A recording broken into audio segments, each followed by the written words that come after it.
Baik, Assalamualaikum warahmatullahi wabarakatuh. Pada kesempatan kali ini, saya akan mereview sedikit tentang tugas pekan pertama, yaitu tugas mind map hukum transportasi. Yang pertama, why atau mengapa? Mengapa kita penting untuk mempelajari hukum transportasi?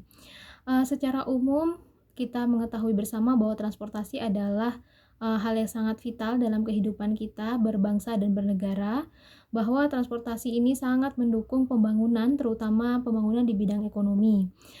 Secara khusus, kita sebagai masyarakat,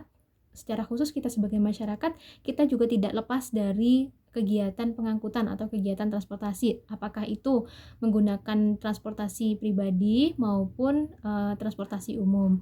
Namun dalam hal ini yang masuk dalam ruang lingkup hukum transportasi atau disebut juga hukum pengangkutan niaga itu adalah ketika kita sebagai masyarakat menggunakan alat transportasi umum gitu ya. Jadi ketika kita menggunakan alat transportasi pribadi, maka itu tidak masuk ruang lingkup hukum transportasi.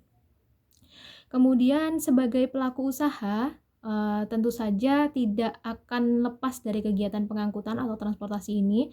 Apakah dia di bagian produksi maupun di bagian distribusi, semuanya sangat membutuhkan proses pengangkutan atau proses transportasi.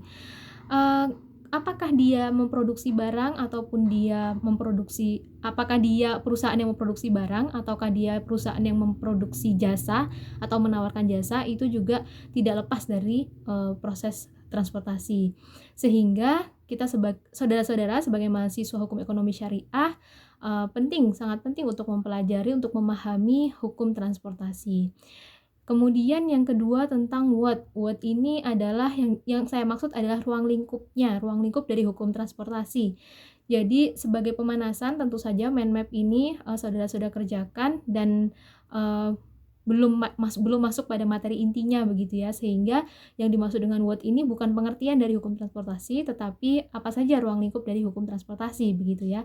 Nah, apa saja ruang lingkupnya? Ruang lingkupnya tentu saja saudara-saudara diharapkan memahami konsep pengangkutan terlebih dahulu, kemudian hukum pengangkutan atau hukum transportasi secara umum, kemudian asas-asas hukumnya, dasar hukumnya, kemudian klasifikasi dari hukum transportasi, yakni transportasi darat, transportasi laut, dan transportasi udara. Transportasi darat ini terbagi menjadi dua, yaitu angkutan jalan dan kereta api.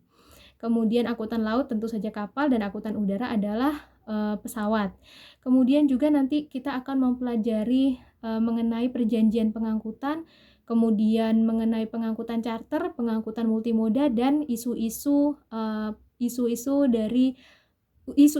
di dunia pengangkutan yang terkini, seperti misalnya adanya pengangkutan online pada masa sekarang ini. Kemudian setelah what, siapa saja pihak yang terkait di dalamnya?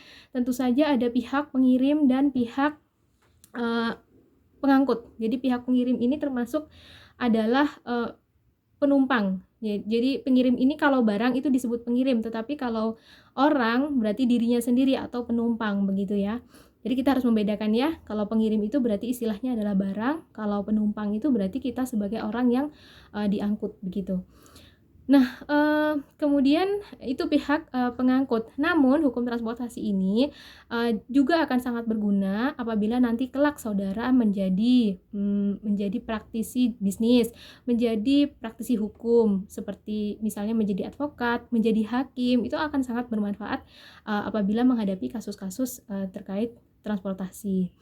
Kemudian where di mana berlakunya? Tentu saja di wilayah hukum Indonesia, di darat, laut, dan udara, dan juga lintas negara atau antar negara, yakni maksudnya adalah Indonesia dengan negara lain. Kemudian tentang when, kapan berlakunya? Ya, tentu saja berlakunya adalah ketika peristiwa transportasi itu terjadi, ketika banyak yang menjawab ketika perjanjian transportasi atau perjanjian pengangkutan itu terjadi. Ya betul. Jadi kapan akan berlakunya? Kapan kita akan menemukan berlakunya atau prakteknya hukum transportasi ini di lapangan? Ketika kita sendiri menjadi penumpang, ketika kita mengirim barang, atau mungkin ketika ketika bekerja nanti kalian sendiri sebagai pelaku bisnis maupun praktisi bisnis yang menemukan kasus-kasus yang berkaitan dengan hukum transportasi. Seperti itu. Terima kasih. Wassalamualaikum warahmatullahi wabarakatuh.